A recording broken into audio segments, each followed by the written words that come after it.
Rizka Yuliani Suban. Saya berasal dari Desa Karinglamuluk juga, sebagai teman dari Romanama, hari ini sebagai pendukung untuk karya pertamanya dia hari ini. Itu saja, terima kasih. Kira-kira apa perasaannya ketika sampai ke tempat ini dan mungkin apa harapannya untuk beberapa waktu ke depan? Perasaannya sampai hari ini sangat bersemangat karena dia membutuhkan waktu lama untuk sampai pada tahap ini untuk bisa meluncurkan karya pertamanya dia, walaupun memang membutuh waktu yang sangat lama, kurang lebih 16 tahun, tapi saya yakin melalui karya pertama ini dia akan lebih semangat lagi untuk karya berikutnya. Itu saja. Di sini saya datang sebagai adik dari kakak Roman. Terima kasih. Oke, terima kasih adik Foni. Abang Roman, pendukungmu ada satu hari ini. Berikut.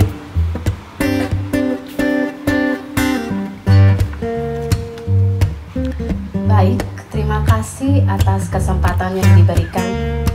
Nama saya Maria Konsita, asalnya dari Adonara, Desa Karinglamuluk.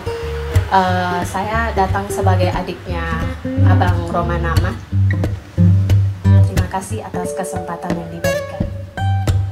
Oke, Konsita menjadi simbang ya, 1 tambah 1 2. Baik, terima kasih. Perkenalkan, saya Kristina Ariani Mangalepa, asal dari Adonara. Saya datang ke sini sebagai adiknya dari Abang Roman. Kita berharap satu lagi ya adiknya Abang Roman supaya simbang ini. sudah tidak menjadi simbang. Baik, selamat sore untuk kita semua. Saya Rinwali, saya asal Pebalun. Saya datang untuk mau mencoba mendengarkan penuturan dari Karoman tentang puisi-puisi yang sudah dibuatnya. Terima kasih. Terima kasih. Selamat sore kita semua. Saya Jenny Boli. Saya tertarik datang ke sini. Saya dapat kabar dari Abang Karno. Begitu. Saya senang dalam menikmati dunia kata-kata, jadi meluangkan waktu datang ke sini untuk mendengarkan kata-kata yang ada dalam bukunya pemateri, jumlah yang tak seimbang. Terima kasih. Oke, Pak Yoris, berikutnya. Saya ada sempat perkenalan dengan si Bang Roma kurang lebih 1 bulan lalu, dan saya pada saat itu terkesan dengan jiwanya Bang Roma yang begitu hebat menggali ilmu dan sejarah daerah, dan saya rasa jiwa itu sangat terbawa dalam puisinya.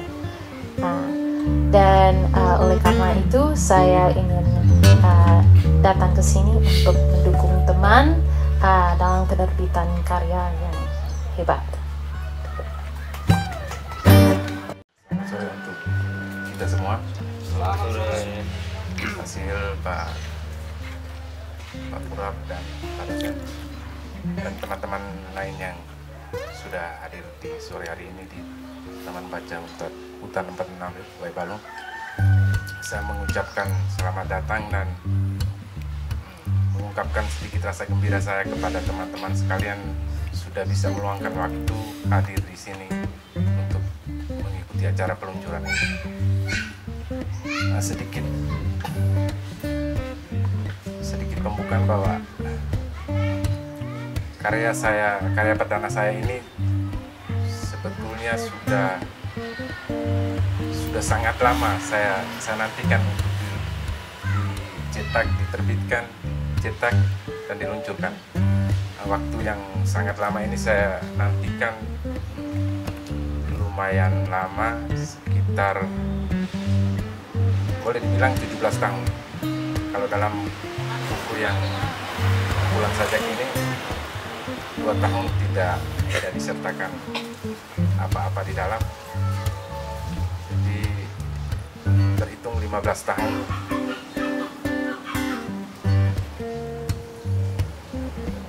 Saya menulis banyak hal atau bisa dibilang banyak tema yang ada di dalam puisi-puisi saya.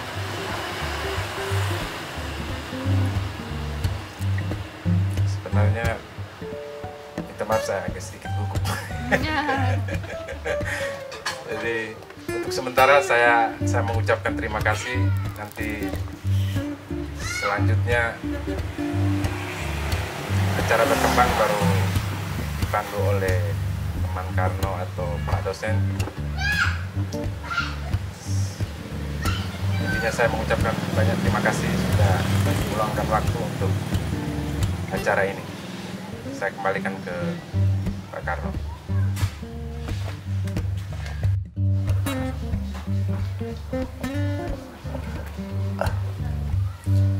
Saya mohon izinnya saya ngomong lebih dulu karena malam ini juga masih bertugas juri di festival sepanjang musim di Ble ya. Jadi barangkali mungkin saya tinggalkan tempat ini lebih awal, tapi baiklah mungkin saya bicara lebih dulu Abang Roman Karno Papa Ade Yurko Bang moderator, teman-teman yang saya kasih. Bang Roman menulis puisi itu atau melahirkan karya sastra, terutama puisi itu seperti juga bercinta. Kalau cepat-cepat tidak terlalu bagus, lekas-lekas terburu-buru itu tidak berkualitas, karena bagaimana juga melahirkan karya seni itu butuh proses pematangan, butuh kematangan mengolah dalam dapur, perenungan dan sebagainya. Dan memang untuk melahirkan karya yang baik itu cepat-cepat tidak bagus juga. Dia butuh proses, butuh kesabaran, juga butuh ketekunan, butuh konsistensi, kecintaan yang kemudian membuat dia awet gitu. Saya kira cepat-cepat itu juga membuat kita cepat lelah dan juga cepat bosan, dan rata-rata karya yang lahir prematur itu juga akan hadir secara prematur dan diingat juga secara prematur oleh yang menikmati. Nah, baik, saya memang awalnya diminta untuk menulis pengantar di karya ini, Bang Roma. Saya minta maaf karena ternyata saya itu orang yang tidak kuat membaca karya dalam bentuk PDF dan segala macam itu. Saya baca berhenti akhirnya memang menjadi sangat lama. Kemudian pengantar itu kemudian ditulis oleh orang lain Bil Halam. Nah, baik. Tapi saya juga menulisnya ini ada di dalam juga. Saya mungkin lebih bersedia membaca supaya lebih teratur ya. Nah, memang saya melihat apa yang dialami oleh Abang Roman ini sebagai penyair, ada sekian pertentangan dalam dirinya. Bill menyebutnya dengan paradoks di pengantarnya. Nah, keterpecahan ini karena Bang Roma sebagai penyair tentu dia tidak lahir dari ruang kosong Dari kecil sudah ada banyak tulisan yang tercapak di tubuhnya, di ingatan, di kesadarannya, yang dibentuk oleh kultur, oleh agama. Ada ideal-ideal yang dia hidupi, tapi ternyata dalam pertumbuhannya dia menemukan realitas yang tidak selalu sejalan dengan apa yang ideal yang ditanam selama ini. Jadi ada keinginan, ada rasa kemenangan, ada kecewa, ada kemarahan, ada keasingan, ada keterlemparan, ada kecewa, ada merasa ditertawakan. Perjuangannya untuk menjadi sempurna, menjadi baik, kemudian juga kadang mental, kadang dia melihat realitas yang tidak utuh, ada kemunafikan dan lain-lain yang hadir dalam pergumulannya, apalagi dalam jiwa mudanya. Saya kira karya-karya ini kan lahir di usia-usia itu. Dan ada satu hal menarik bahwa Roman terlibat menukik terhadap persoalan-persoalan itu, dan kemudian dia olah, ya sajikan kembali dengan kejujuran. Saya bilang Roman itu jujur, marah, kecewa dan lain-lain itu dia sajikan dengan jujur, dengan intensitas emosi yang juga kuat di dalam. Ada yang matang, ada yang setengah matang, ada yang tidak selesai, tapi itu tumpah ruah di karya yang tulis ini. Saya membaca sedikit jumlah yang tidak seimbang karya Roman Nama, merangkum kenangan, peristiwa, pengalaman, kebersamaan, penilaian, renungan tentang berbagai pokok soal, baik yang berangkat dari dunia internal, personal, ada yang digeluti di dalam, maupun ada yang merupakan rangsangan atau respon terhadap realitas sosial eksternal yang ada di luar dirinya. Membaca 114 sajak dalam kumpulan tersebut seperti menyaksikan lesatan-lesatan panah emosi. Saya merasa seperti ada emosi yang dilesatkan itu di dalam karya-karya ini, yang dia lihat manis-manis, yang tidak memerdulikan nurani, tak berpegang pada ajaran, tak setia pada kesepakatan, mementingkan perut sendiri, membalutnya dengan basa-basi kesantunan, puja-puji, doa, sikap tunduk hormat dengan lugas disemprotnya. Jadi pada poin ini Rahman itu juga sangat sensitif ya, artinya juga mungkin alergi berlebihan terhadap segala sesuatu yang sifatnya pemanis-manisan yang sebenarnya dia menyimpan sebentuk kemunafikan itu yang cukup disemprot, cukup ditentangnya dalam karya-karya ini. Ikrar, saya kira ini judul di awal, ada satu puisi bernama Ikrar yang mengawali kumpulan ini seakan memproklamirkan pernyataan sikap dan dengus jiwa remajanya. Jika diminta pergi sendiri, kami bisa melesat bagai panah seperti kebanyakan orang dewasa, mandiri kemudi jiwa ke arah dataran cinta.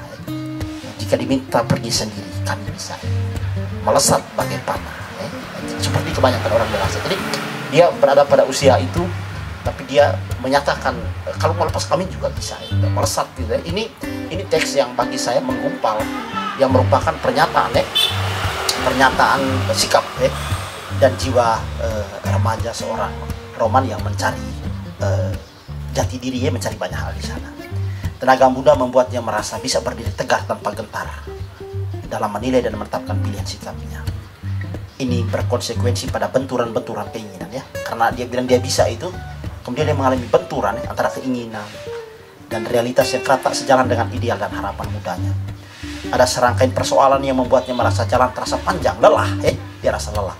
Dan ada pula lilitan masalah yang bikin segalanya seakan pula tanpa jalan keluar. Dia mengalami itu, suatu kondisi yang memang kadang buat dia lelah, kadang dia merasa buntu. Juga ada godaan kenikmatan, tatapan mata, kata-kata yang mendera, mengepung, dan pilihan untuk mencari tenang ya. Dalam kondisi jiwanya yang demikian terbentur oleh sekian realitas, dia juga ingin cari tenang. Ada keanehan yang membuatnya memekik dan menyeru. Dinding-dindingku terbentur ulang. Betapa gelap lorong sedang bagi mereka terang. Tuhan. Jadi ada apa ya? Dia merasa gelap, tapi bagi orang lain itu terang, dan dia menyeru Tuhan. Itu sebuah seruan yang bagi saya kuat di sana. Karya-karya dalam jumlah yang tak seimbang menyajikan kelugasan dan kejujuran pada akhirnya. Realitas ketidakberdayaan termasuk kerangking normatif serta ideal-ideal yang tercapai kuat akibat doktrinasi ajaran agama dan budaya yang telah turut membentuk konsep dirinya, membuatnya terseok-seok antara sesal, penat dan luka. Seperti anak lugu dan tersesat, dia merasa jauh dari petua. Ada kalanya dia rasa begitu Aduh neraka barangkali rumahku, terlanjur aku dalam debu, jauh hitungan surga. Ampun aku ayah, doa untukku ibu. Barangkali dia pada suatu titik nadir terendah dia mengalami itu, dan dia menulis begitu kata-kata yang bagi saya akan lebih kuat kalau dibaca Pun realitas diri sebagai manusia yang terbatas berhadapan dengan realitas lain di luar dirinya yang tak bisa dijangkau dan dikendalikan, yang seperti mengolok dan mengejek ketidakberdayaannya. Dalam kondisi itu dia juga mengalami ketidakberdayaan tadi tapi dia melihat bahwa ada fakta lain seperti mengolok-oloknya. Di sini maut lebih leluasa. Ku dengar sendiri terasa kerasnya, ketawa kerasnya, membahana, menyusuri lorong-lorong. Ini ada puisinya tentang rumah sakit ya. Ini kematian juga bagai apa ya? Bagai mengolok-olok ya, dan tertawa ya, menyusuri lorong-lorong. Ini saya kira perasaan Rahman ketika menghadapi barangkali pergulatan-pergulatan yang dialami. Ada juga damba jiwa yang besar pada cahaya. Rahman ini juga beberapa diksi ya, beberapa teks itu muncul itu ada kata jiwa, cahaya, terang. Saya periksa itu kerap ada dalam puisi-puisi Roman, bahwa ia punya kedambahan untuk menemukan kebebasan, meraih pandangan yang terang, dituntun oleh sinar cahaya meski ia senantiasa berada dalam jebakan kegelapan, kebuntuan, kejatuhan, dan ketidakberdayaan. Pada titik itu penyair itu menderita ya, Bang Roman ya. Gairah pemberontakan, kemarahan, sakit, luka, gelisah, putus asa, kemurungan teraksentuasi lewat permainan bunyi sajak-sajaknya. Yang saya suka itu juga bunyi ini ya. Pilihan diksi menggemakan bunyi, melahirkan irama serta menimbulkan perasaan tertentu darinya. Kelebihannya dia itu ya, dia memainkan bunyi-bunyi di puisi-puisi ini.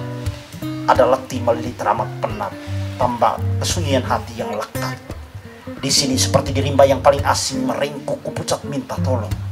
Sudah itu muncul ruang ngeri, resah, perih, sepi sendiri ya. Dengar ya, resah, perih, sepi sendiri ya.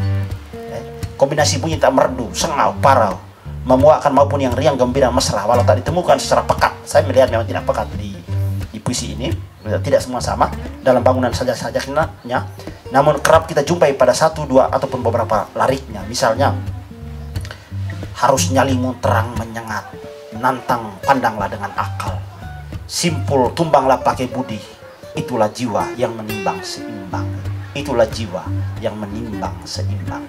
Sepasang mata dunia, lelaki itu menahan pilu pada wajah, diseret kasar dengan tangan kekar,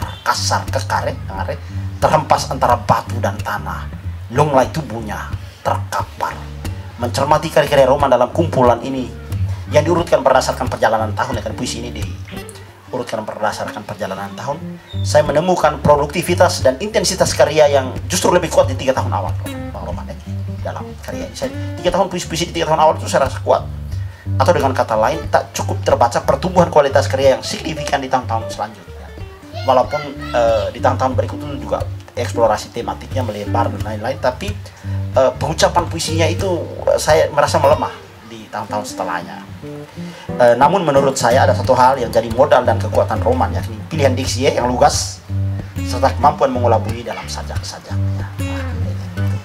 Itu ya, diksinya yang lugas serta kemampuan mengelola bunyi dalam sajak-sajaknya. Ini ditopang oleh tenaga emosi ya, keterserapan dia pada ini, dan tenaga emosi yang dihidupi dalam karya-karya ini. Dan jika intens dan konsisten, ini masukan saya, serta lebih sabar mematangkan gagasan. Dalam beberapa hal saya lihat Roman tidak terlalu sabar ya, dalam dapur perenungan, dan terus mengeksplorasi kekuatannya tadi pada diksi, pada kelugasan, pada permainan bunyi ya. Dan terus mengeksplorasi kekuatannya. Saya percaya Roman dapat memantapkan dirinya sebagai penyair ekspresif ya, dan bertenaga di masa yang akan datang. Ini harapan ya Bang Roman. Saya melihat ada kekuatan di sana yang beberapa hal yang saya sudah paparkan. Kalau memang pergulatan ini dirawat, permainan bunyi, pilihan diksi, lalu juga pematangan gagasan, perenungan sebelum karya-karya itu benar-benar dilahirkan, saya kira dalam perjalanan waktu Roman bisa memantapkan diri sebagai penyair ekspresif yang kuat di masa yang akan datang. Dan saya berharap Roman terus berkarya, dan saya selalu bilang di teman-teman, saya orang teater, seni itu matang dalam prosesnya, dalam karya, dalam pergulatan yang intens dengan realitas dan konsistensi yang tidak lelah-lelah terhadap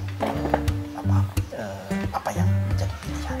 Saya kira Roman memilih puisi, memilih kata sebagai tidak hanya juga ruang ekspresi, tapi juga pilihan perjuangan untuk mengatakan, untuk memperkata, itu mereferensikan realitas.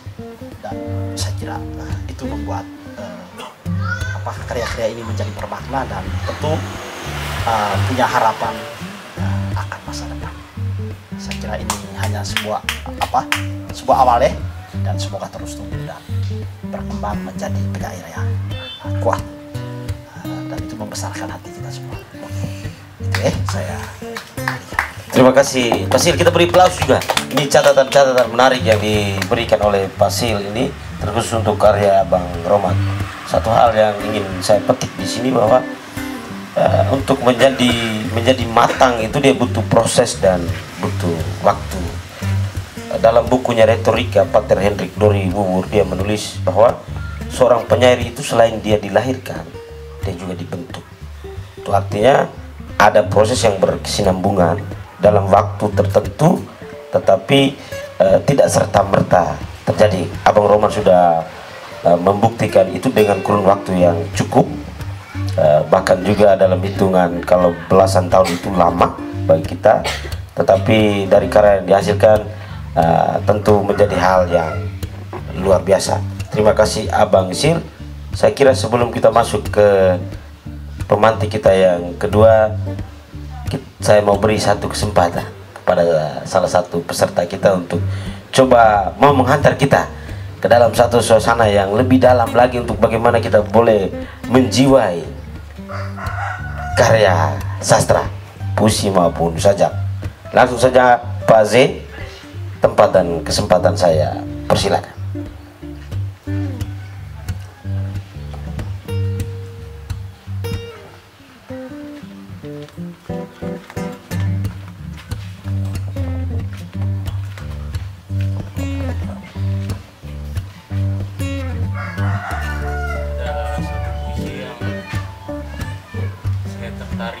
Membacakan, dan kebetulan ini juga berkaitan dengan buku ini yang ditulis dengan kurun waktu yang panjang. Itu sudah bagian daripada sejarah. Satu puisi dari Roman Nama. Sejarah. Sejarah adalah kisah-kisah bisu tapi bernyawa. Deru nafasnya ada pada ingatan manusia.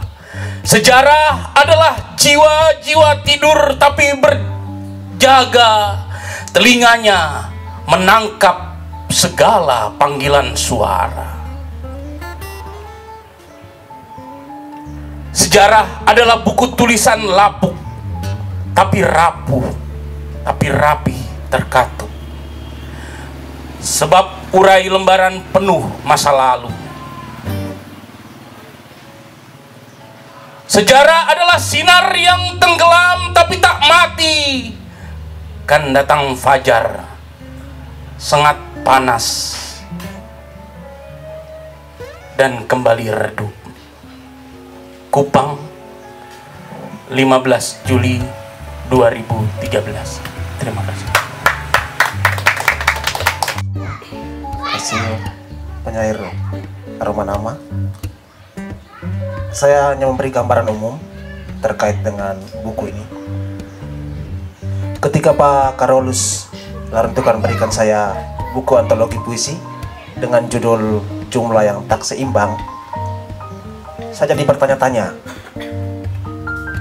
Ini lagi beberapa hari lalu kita kuliti teks ini, kita telah apakah ada kebangunan puisi, ada punya dasar estetika atau hanya datar dan tidak banyak memberikan ruang refleksi untuk kita. Dari judul saja saya sudah lihat sangat provokatif. Jumlah yang tak seimbang.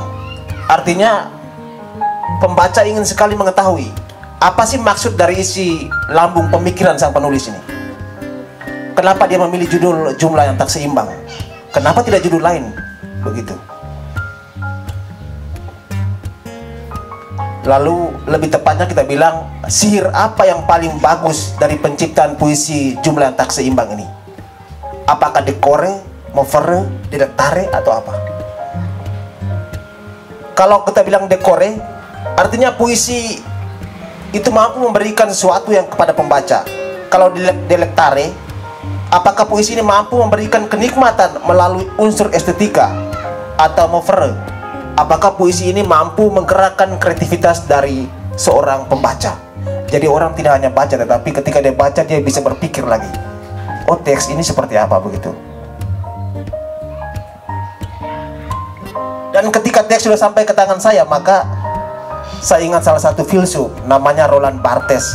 Dia salah satu ahli semiotik dan juga kajiannya tentang karya sastra. Dia bilang ketika kita sudah tulis teks, maka teks sudah sampai ke tangan pembaca, maka penulis itu mati. Berarti Roma Nama tidak punya campur tangan lagi. Ketika sampai tangan pembaca, penulis mati sudah. Kami yang berhak untuk menafsir, merefleksikan tulisan itu. Atau orang istilahkan dengan nama eksekusi. Maka pada posisi ini, ketika teks puisi sudah dilahirkan dan menjadi konsumsi publik, pengarang tidak punya waktu, tidak bisa mengintervensi pembaca untuk menggali, menafsir, dan mencari kandungan pesan yang tersirat di dalamnya. Jadi Roma Nama tidak punya hak lagi, tidak punya otonomi teks. Teksnya hilang. Atau dalam bahasa Dr. Suwardi, pembaca bisa mereproduksi makna atau mereduksi pesan atau makna baru, dan dia tidak punya hak otonom lagi dari seorang penyair. Dalam beberapa tulisan saya lihat ini, saya bilang penyair sudah berani keluar dari diri dan mencoba mengekspresikan apa yang sensibel, yang tampak ke permukaan dengan pelaranan bahasa yang apik, cerdas, dan penuh gemuruh. Ada beberapa puisi yang ditanak dapur kata dengan matang karena melalui proses katarsis pengendapan yang cukup dalam, sehingga mampu menggetarkan hati pembaca sekali baca karena kepadatan isinya. Tetapi hemat saya, ada yang belum juga ditanak dengan matang, terkesan ditulis dalam situasi dan tekanan emosional yang dihadapi saat bersamaan. Meski itu pun memang mampu menghasilkan puisi yang baik, sebab puisi tidak ditelurkan dari ruang vakum, tetapi juga pengalaman turut menyertainya. Sehingga kadang kita temukan 2 atau 3 puisi tumbuh dalam satu hari itu. Penciptaan puisi 2-3 puisi itu dilahirkan dalam satu hari. Meski itu wajar, tetapi proses pengendapan belum terlalu awet dan matang, sehingga masih gantung tanda tanya besar di kepala pembaca. Meski kita tahu puisi tidak akan pernah menyuguhkan pesan tunggal, untuk itu dia selalu tak selesai di hadapan pembaca. Untuk itu hal itulah yang diinginkan oleh Barthes, bahwa pembaca bisa menafsir apa saja dari teks yang disertakan oleh Roma Nama. Saya karena dapat dari PDF, maka saya coba baca satu puisi ini. Rumah sakit. Di sini maut lebih leluasa. Ku dengar sendiri tawa kerasnya membahana menyusuri lorong-lorong. Puisi ini pendek sekali. Kalau kita lihat terlalu singkat memang puisi ini, tetapi seperti puisinya Saud Sitor Situmorang yang meninggalkan dogmanya pada malam lebaran. Mungkin ada yang tahu Bulan di Atas Kuburan tuh. Memang pendek, tetapi dia meraih banyak hal, sehingga walaupun dia pendek tetapi punya pesan yang cukup dalam.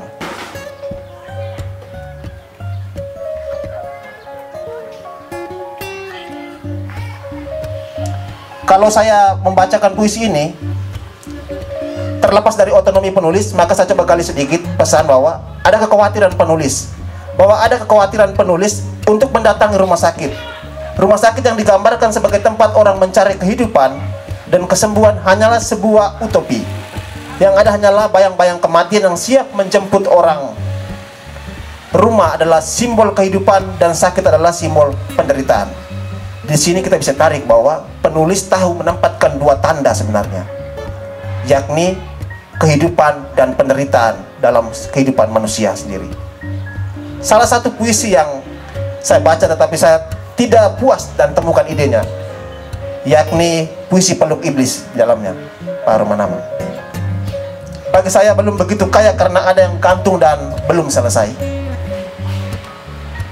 Meski kita tahu kita tidak akan pernah menuntut puisi harus selesai, tapi paling kurang dia bisa menghantar kita untuk menuju orgasme berpikir dan mengganggu kreativitas kita. Contoh tadi, biar mampus aku telanjang, di situ ada jeda cukup jauh, lalu di bawahnya setelah itu dosa-dosa tumpah lumuri jiwa, sehingga saya lihat ada gap agak jauh antara yang di atas dan di bawah. Namun saya tertarik dengan satu puisi dengan judul puisi Akar. Pengetahuan adalah ayah petunjuk segala arah. Moral adalah ibu pelindung segala tabu.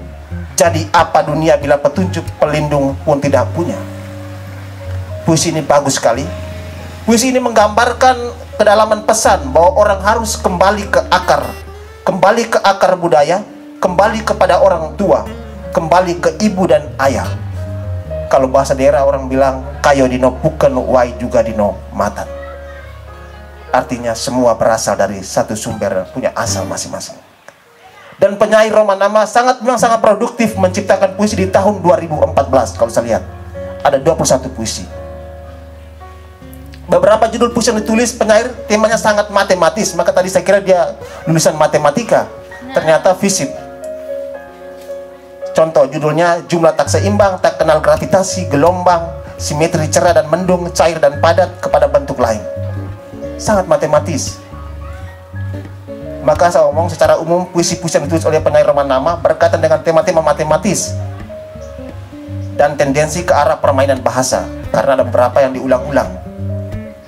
Tetapi ada juga sebagian tema budaya, ada religius, ada juga persahabatan, ada juga soal semangat, perjuangan, keseharian, cinta, pertualangan dan lain sebagainya. Secara umum gambaran dari puisi ini, hemat saya penyair mampu memilih diksi-diksi yang puitik dan sungguh merawat setiap bunyi yang lahir dari kepekaan percakapan batinnya dan menjadikan sebuah bangunan sajak yang enak dibaca dan direnungkan. Tidak berhenti di situ.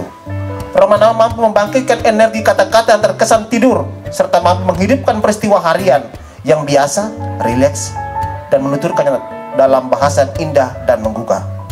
Letak keunggulan dari cipta puisi ini adalah bagaimana seorang penyair Roman Nama mentransfer setiap duka, gumam, sepi, letih, pemberontakan, gelisah, hibuk, dan setiap kesunyian dengan bunyi yang menggairahkan, menggetarkan, tetapi memberi pesan yang disembunyikan di setiap teks yang ditulisnya. Jika ini terus diberdayakan, roman pasti akan mendapat bentuknya lebih dari ini. Sebab ia telah menjahit anak sulung yang baik meski belum begitu utuh dan padu. Untuk sementara, roman telah menjahit anak sulung pertama, maka semoga dia juga bisa menjahit anak sulung yang kedua. Terima kasih. Oke, terima kasih. Nah, puisi itu kan dia bicara sekuat mungkin, seintens mungkin, sebanyak mungkin dengan kata-kata yang sangat sedikit. Karena itu tenaga puitiknya atau kehalusan ucapnya atau kekuatannya itu memang dimatangkan dalam dapur proses. Suatu karya itu dia bisa lahir dalam waktu 5 menit, itu sangat mungkin. Tapi prosesnya untuk melahirkan 5 menit itu bisa terjadi sampai 1 tahun, bisa berhari-hari ya.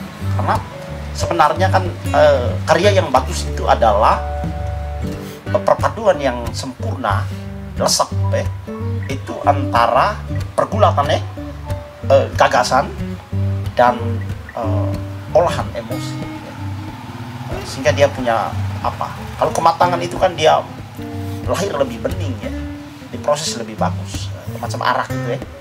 Orang masak dengan lebih sabar pakai bara dan lain akan beda hasilnya dengan ketimbang nyala, apalagi wadahnya belekan gitu kan. Jadi kadang karya itu menjadi berkualitas juga dibarengi dengan kematangan jiwa dari penyairnya ya. Nah, ada orang yang memang masih muda tapi dia memiliki kematangan gitu ya. Jadi usia atau perjalanan kreatif atau proses seorang penyair itu menjadi matang itu dia butuh waktu ya. Dan itu mesti dirawat terus. Salah satu merawatnya dia menulis terus. Tapi seperti pisau juga ya, makin diasah dia makin tajam. Juga kata-kata ya yang dilahirkan oleh penyair. Ada kalanya penyair mengalami masa tidur yang panjang gitu kan. Itu juga ada yang alami. Dan yang tadi saya bilang di awal itu penyair itu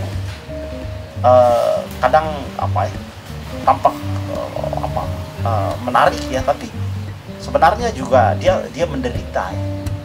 Karena karya yang lahir dari sekedar permainan pikiran beda dengan sebuah empirik ya yang digeluti dengan ini gitu. Jadi ada itu ya, ada kepekaan lain ya, kemampuan merasa, mengalami, kemudian memadatkan ya, membuat dia jadi kristal ya. Dan itu dia lahir dalam teks-teks itu kan. Jadi semua orang bisa menulis puisi, tapi puisi yang kuat, yang bertenaga, yang menjejak itu butuh proses ya, eksplorasi baik isi, bentuk, dan juga ada hal spesifik yang menjadi kekuatan khas penulisnya itu. Penyairnya itu juga hadir di sana. Jadi ada 3 lapis sebenarnya. Ada lapis personal ya. Oh, misalkan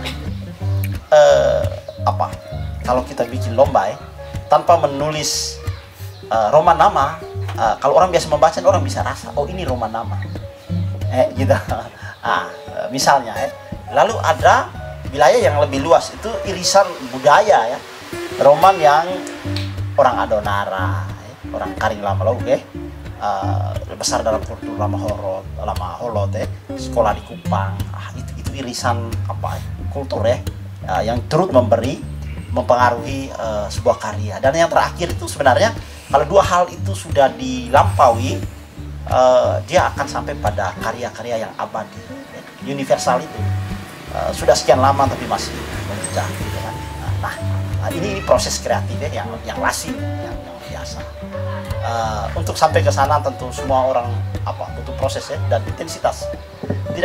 Saya tidak percaya orang duduk-duduk jadi penyair. Saya tidak pernah percaya.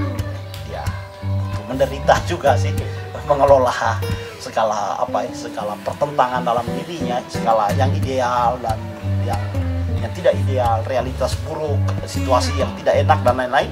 Dan ini menarik dari karya Rahman ini adalah dia berada dalam hempasan dalam benturan peristiwa-peristiwa itu, baik eksternal yang kemudian ditarik ke dalam dirinya, kemudian dipantulkan kembali, ataupun sensasi-sensasi, perasaan-perasaan pergumulan internal yang kemudian itu jadi hubungan ini ya, antara dunia di luar diri kita, dunia eksternal, dengan dunia internal, pencerapan, rasa, ini itu yang bermain di antara kedua itu. Dan saya kira justru tenaga puisi-puisinya ada di sana. Roman jujur dan hidup, kadang segar, kadang juga vulgar, tapi itu fakta, itu kejujurannya. Dan saya kira moralitas seorang seniman, penyair itu ya ketelanjangan. Kalau dia banyak bermain, mereka akan terasa kekuatan yang terasa. Barangkali komentar saya sederhana aja. Oke, terima kasih Pak Sil. Salah satu puisi dari Roman, judulnya tunggu sebentar.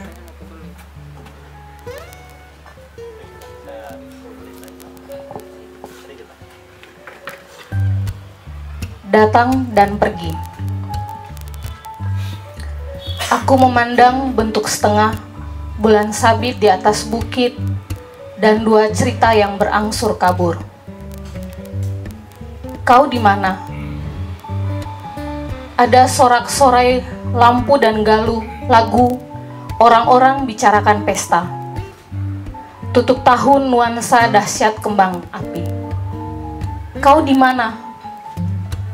Rupanya di situ, yang tidak dapat diputus. Ini kali lewat dari semestinya. Tasamu pada akhirnya begitu.